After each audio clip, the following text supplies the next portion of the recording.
In the book Thinking Fast and Slow, Daniel Kahneman explains that we use two different systems of thinking, System 1 and System 2. System 1 is fast, automatic, and often driven by intuition. It allows us to make quick decisions without much thought, which is useful for everyday tasks but can sometimes lead to mistakes, especially when we're dealing with complex or important decisions. System 2, on the other hand, is slower, more deliberate, and requires more mental effort. It's the system we should rely on when we're making thoughtful, strategic decisions, like managing our finances or planning for the future. To better understand how these two systems affect our decisions, let's look at a simple analogy. Imagine two gardeners, Anna and Ben, who both have a patch of land where they plan to grow a beautiful garden. Both want their gardens to flourish, but they approach the task very differently.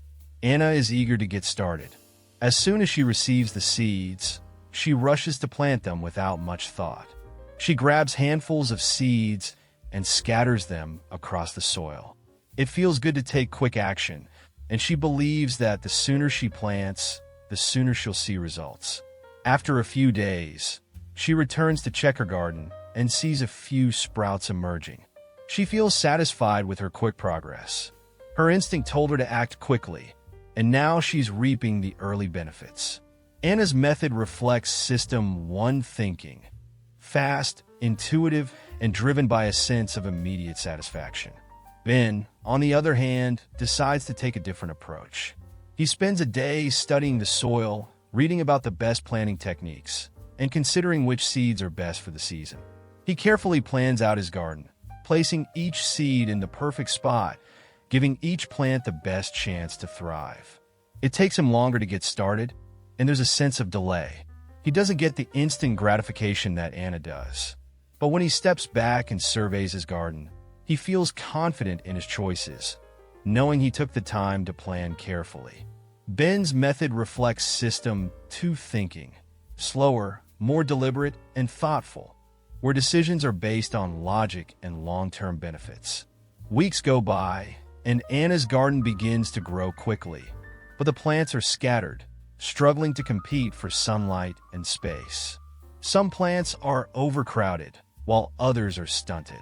She's frustrated because the initial growth was so promising, but the garden is not thriving as she expected.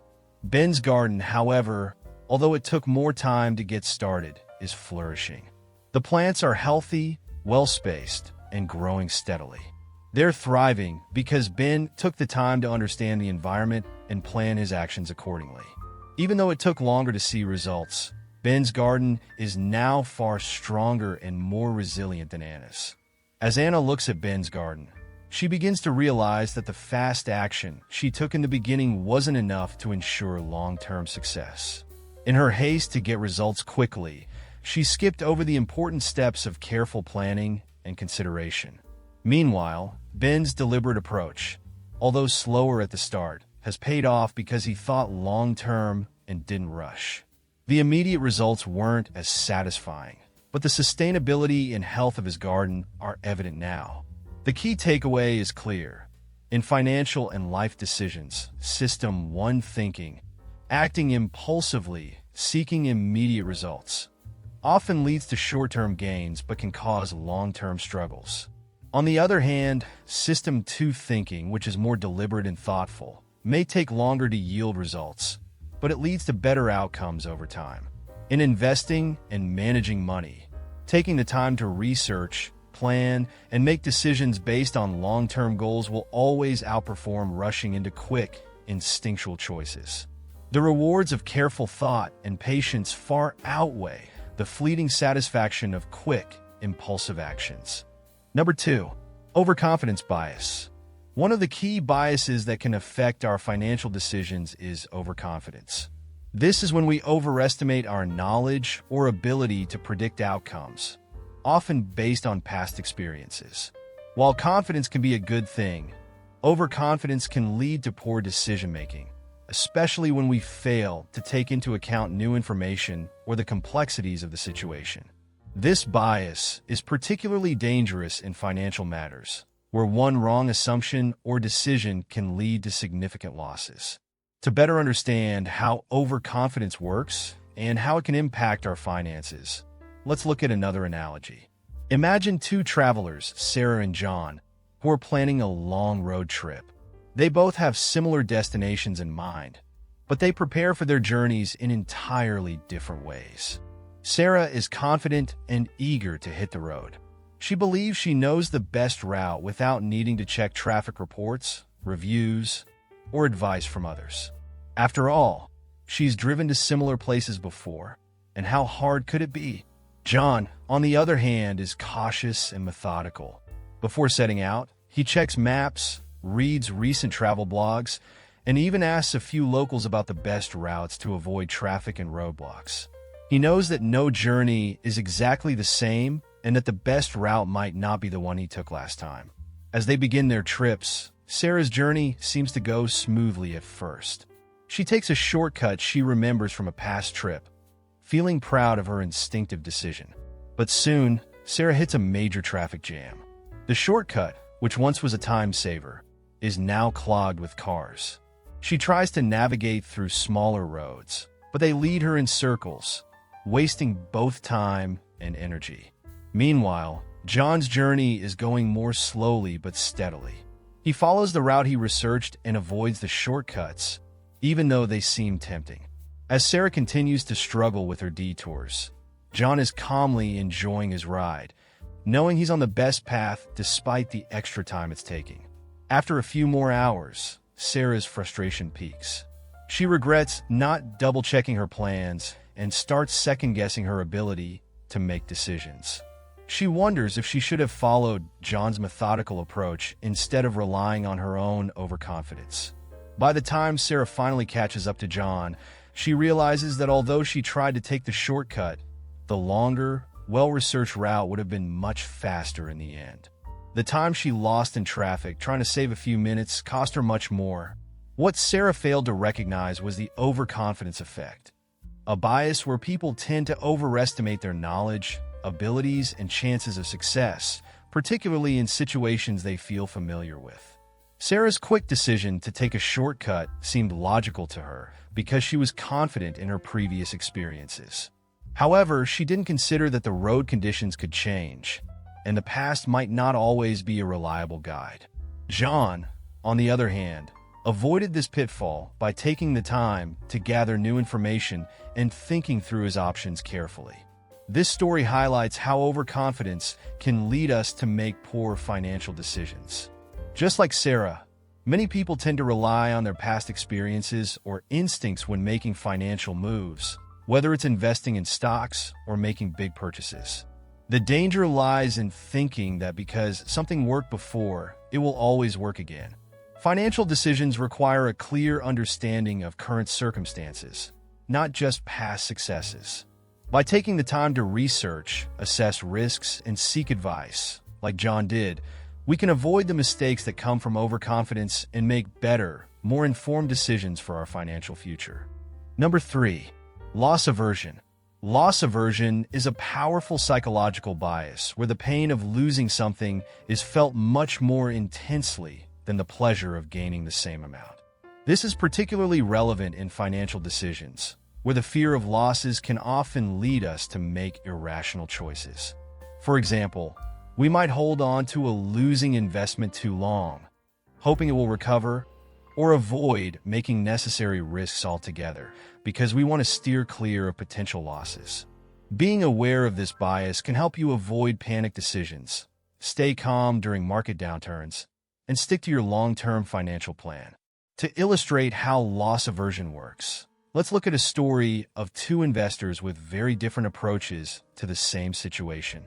Imagine two investors, Emma and Lucas, both eager to grow their wealth by investing in the stock market. Emma is cautious but optimistic. She carefully chooses her investments based on research and market trends. Lucas, on the other hand, is a bit more impulsive. He's seen success with some of his earlier investments, and he's confident that he can replicate that success with every move. But one day, both of their portfolios take a hit as the market experiences a downer. Emma's stocks lose value, but Lucas's portfolio suffers even more. At first, Emma feels a bit uneasy.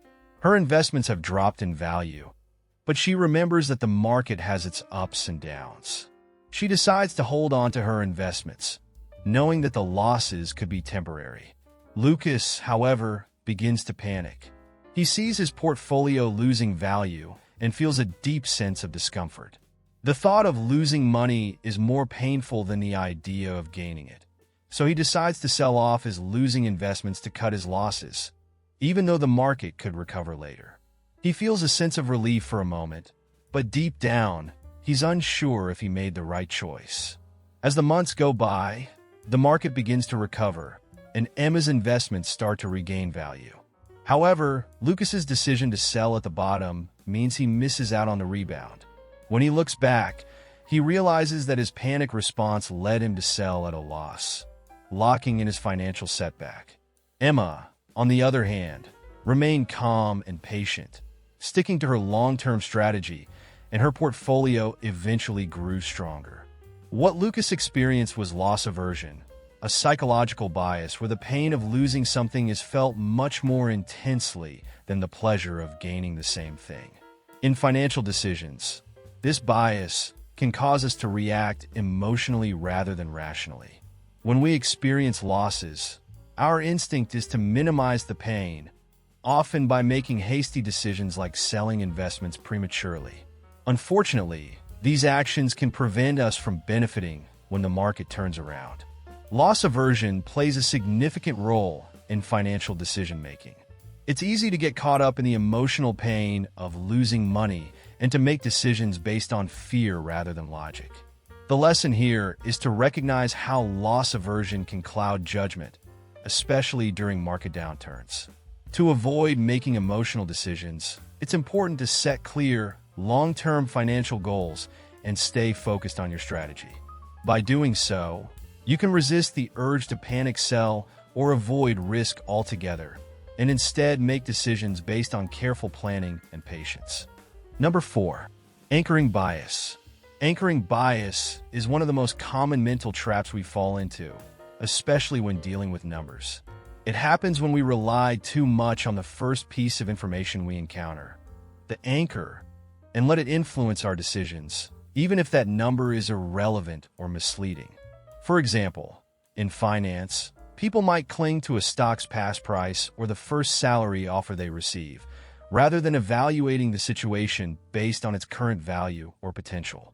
To understand how this bias can lead us astray, let's look at a relatable scenario, a car purchase.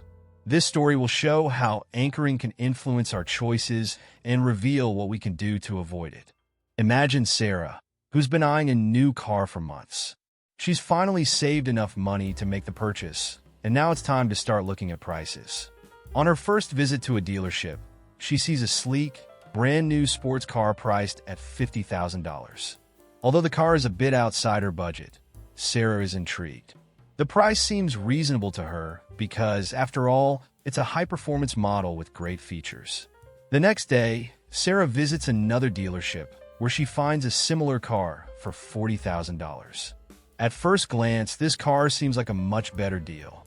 After all, it's $10,000 less than the first car she saw. Without considering the full context, such as the differences in features or the actual condition of the car, Sarah quickly gravitates toward the second dealership, feeling like she's getting a bargain. In her mind, $40,000 is an attractive price compared to the $50,000 price tag she first encountered, even though the cars might not be directly comparable. As Sarah starts to do more research, she realizes that the second car isn't as new, has fewer advanced features, and isn't as reliable in the long run. In fact, she finds a better deal at a third dealership where she finds a high-quality used car priced at $30,000, which is a much better option in terms of value for money. But by this point, she's already anchored to the $40,000 figure. The initial $50,000 price tag had set her expectations, and now, no matter how good a deal the $30,000 car may seem, it doesn't feel as much of a bargain in comparison. What Sarah experienced is an example of anchoring bias, a psychological tendency to rely too heavily on the first piece of information we receive when making decisions, even if that information is irrelevant or arbitrary. In Sarah's case, the initial $50,000 price set an anchor in her mind. It made the $40,000 car seem like a much better deal, even though it wasn't necessarily the best option when compared to all the available choices. Anchoring bias is a powerful cognitive shortcut that can lead us to make decisions based on irrelevant or arbitrary numbers. In finance, this can manifest when we rely too much on past stock prices, previous investment returns, or even initial offers when making investment choices. The lesson here is to avoid being anchored to the first piece of information you encounter. Instead, make decisions based on thorough research, the current facts, and a comprehensive view of your options. By doing so, you can avoid making poor decisions based on outdated or irrelevant benchmarks. Number 5, the planning fallacy. The planning fallacy is the tendency to underestimate the time, costs, and challenges of achieving goals while overestimating potential rewards. It's a common trap in financial planning, where we often assume the best-case scenario and overlook potential setbacks. This can lead to financial stress, missed deadlines, or even failure to achieve our goals. Imagine you're planning a road trip to a beautiful mountain lodge. You've calculated the drive to take exactly 5 hours based on ideal conditions. The weather forecast looks perfect, your car is in great shape, and you're confident you'll arrive just in time for dinner by following the plan you've laid out. You tell your friends, nothing can go wrong. As you hit the road, everything seems to go smoothly for the first hour.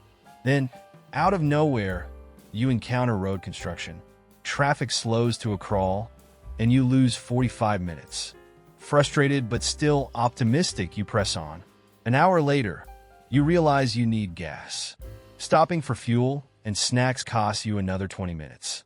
As you approach the mountains, you hit winding roads that reduce your speed significantly. By the time you arrive, it's pitch dark, and the dinner you'd imagined sharing at sunset is long over.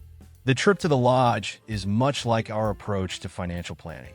When we plan, we often focus on the best-case scenario, assuming everything will go as expected.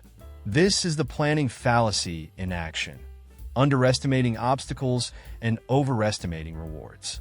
In the same way that traffic delays and unexpected stops can derail a road trip, financial plans are often disrupted by unforeseen expenses, market downturns, or changes in personal circumstances. So how do you avoid arriving late, or worse, not arriving at all, on your financial journey? By adding buffers to your plan. If you know the trip could take 5 hours under perfect conditions, why not allocate 6 or 7 hours instead? Similarly, in your financial planning, assume that expenses might be higher than you anticipate or that investment returns might be slower than forecasted.